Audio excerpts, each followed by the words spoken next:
Good evening, visitors. Welcome to the Australian War Memorial's last post ceremony. My name is Troy Clayton, and joining us today from the Royal Australian Air Force is Officer Cadet Joshua Fernandez. We warmly welcome the family of Private Charles Benjamin Dates, whose story will be told shortly. We welcome the veterans who have served, those that are still serving, and the families that love and support them. The live stream of this ceremony is made possible by the Return and Services League of Australia and the RSL and Services Clubs Association. We welcome members who are watching the broadcast of this ceremony across Australia. During this evening's ceremony, wreaths will be laid at the base of the Pool of Reflection by family and visitors to the memorial. If you're able, please stand and join in singing the National Anthem.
The Australian War Memorial was the vision of Charles Bean, Australia's First World War official historian. Bean landed with the Australian troops on Gallipoli and stayed with them at the front through to the end of the war. The idea of this national memorial and museum came to him at Pozières, France, in the depths of the bloody fighting of 1916.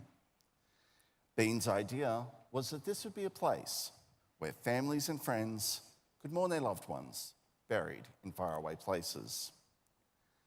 It would also be a place that could help all Australians understand what these men and women had endured and what they had done for us. Bean's vision, to which we remain true, is best expressed as inscribed in the entrance to the memorial's galleries. Here is their spirit, in the heart of the land they loved, and here we guard the record which they themselves made. Tonight, we'll read the story behind just one of those on the Roll of Honour, which lists the names of more than 103,000 men and women who have given their lives for us in war and on operations for more than a century. But first, we present a lament, Flowers of the Forest. Wreaths or floral tributes will now be laid at the base of the Pool of Reflection.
Today, we remember and pay tribute to Private Charles Benjamin Dates. Charles Dates was born on the 1st of August 1919 in Pindamar in the Port Stephens region of New South Wales. The third child of Benjamin and Emily Elizabeth Dates, he grew up alongside older siblings Hazel and Pearl, and later a younger brother, Edward. Nicknamed Chica, Charles enjoyed fishing and lived at Limeburners Creek in Stockton, working variously as a labourer and timber cutter.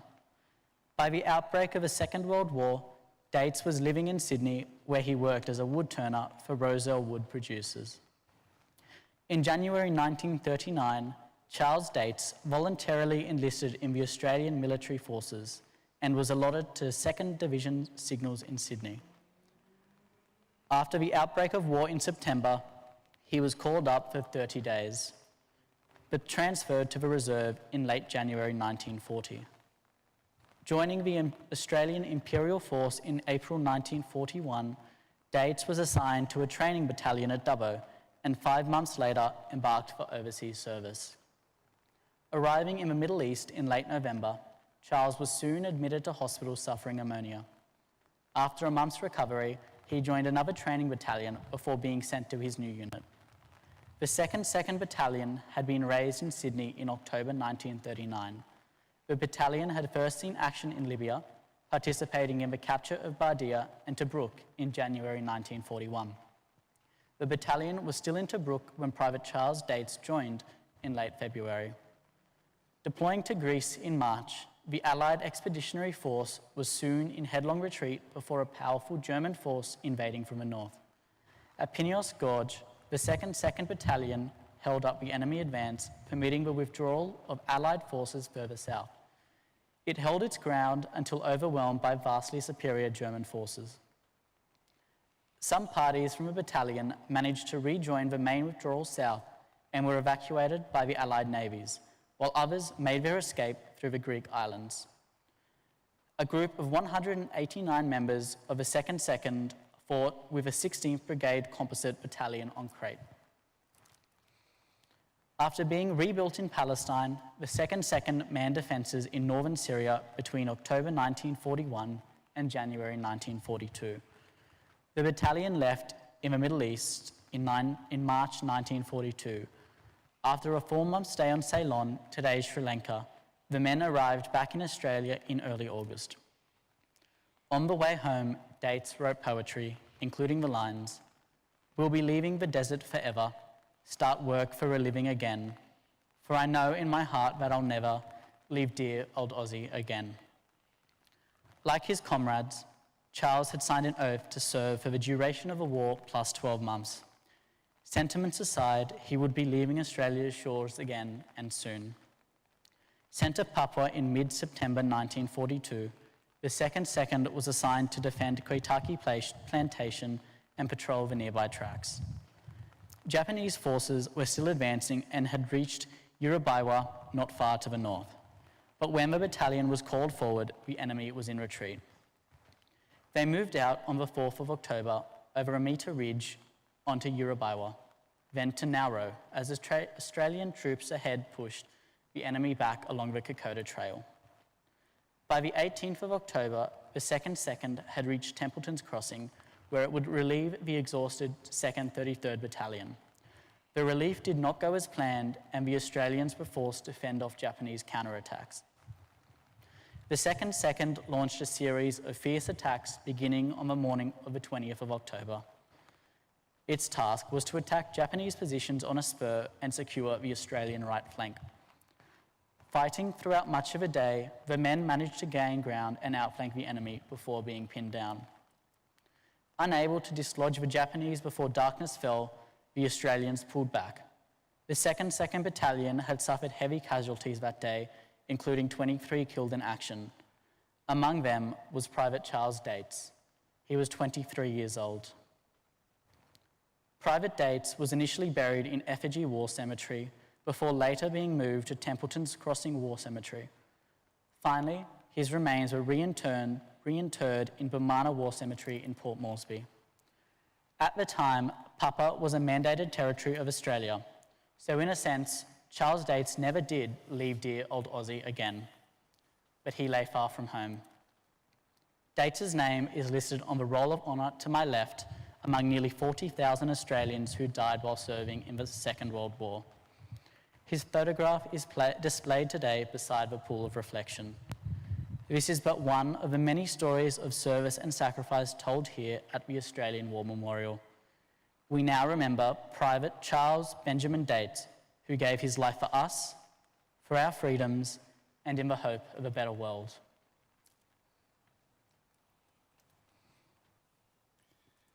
If able, please stand for the reading of the ode and the sounding of the last post.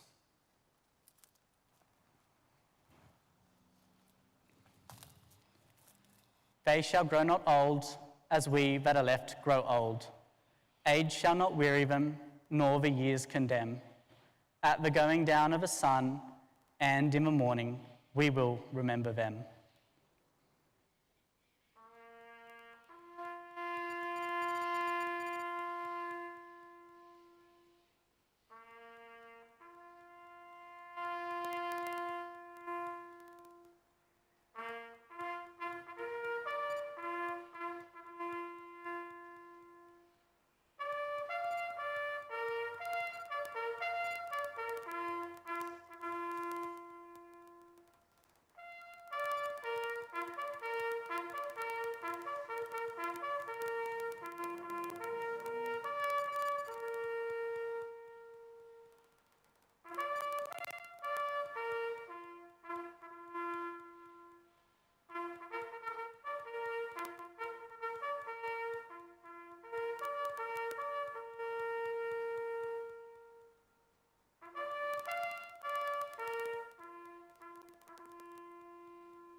Lest we forget. We leave you this evening with the words of the memorial's founder, Charles Bean. Many a man lying up there at Pozières or in the low scrub of Gallipoli, with his poor, tired senses barely working through the fever of his brain, has thought in his last moments, well, it's over. But in Australia, they will be proud of this. Ladies and gentlemen, girls and boys, that concludes the last post ceremony. On behalf of the director, staff and volunteers, thank you for visiting the Australian War Memorial today. We hope you all have a very pleasant evening. Thank you.